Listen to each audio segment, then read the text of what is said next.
Okay, so a lot of you know that my favorite animated Disney film is Fantasia, of course. But if I had to choose one that told a coherent story from beginning to end, cashing in on the Disney fairy tale aspect, then that would definitely have to be Beauty and the Beast. Why? Because everything is done perfect. The main character is perfect, the villain is perfect, the romance is perfect, the songs are perfect. Even the design of the castle, look at that thing! It's like something out of The Haunting, it's just friggin' incredible. But let's start at the beginning. We get a cleverly narrated backstory through stained glass windows, telling us the tale about how the prince, who had little to no love in his heart, gets turned into a beast by a sorcerer after treating her so cruel.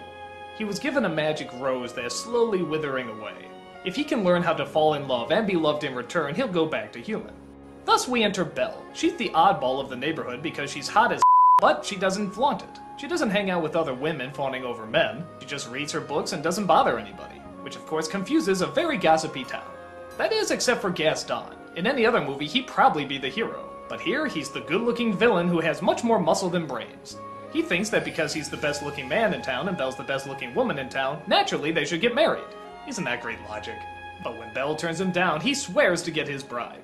While that's going on, Belle's father leaves town and comes across an enchanted castle where the Beast lives. But the Beast says he's trespassing and throws him in the dungeon, where Belle finds him later.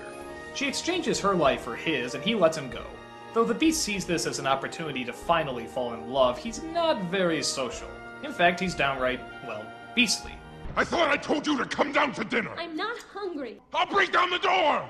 But through the help of some very well chosen and very well paced events, the two actually do start to fall in love with each other. They both slowly start to let down their defenses and start to see the good in one another.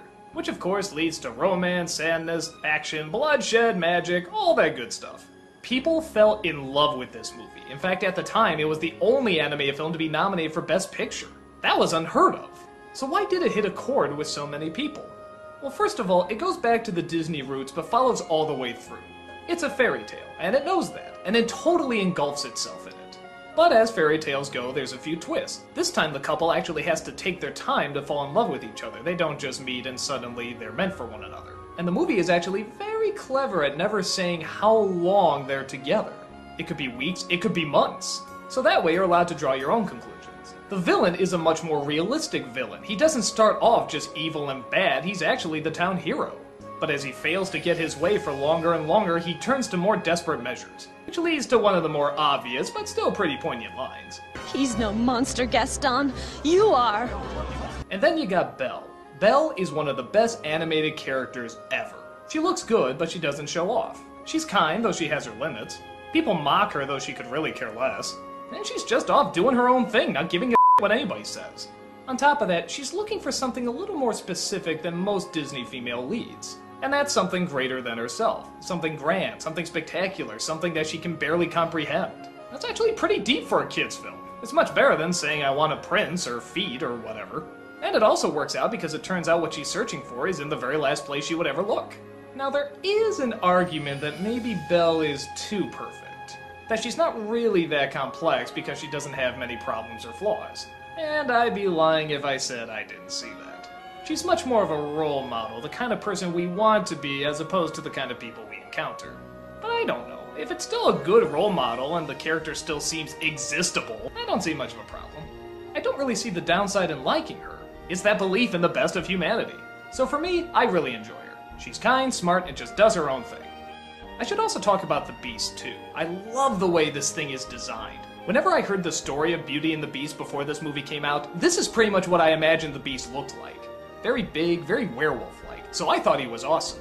I guess if I had to pick one problem with the movie, it would be the design of the human version of the Beast. The animators say that no matter what they put there, the people wouldn't have been happy because, well, they fell in love with the Beast and not this guy. I think that's kinda true, but I don't know. If you put in Eric or Aladdin or something, I don't think anyone would complain. And plus, people fell in love with the Beast because you called him Beast. What's his real name? Did she just keep calling him Beast after he transformed?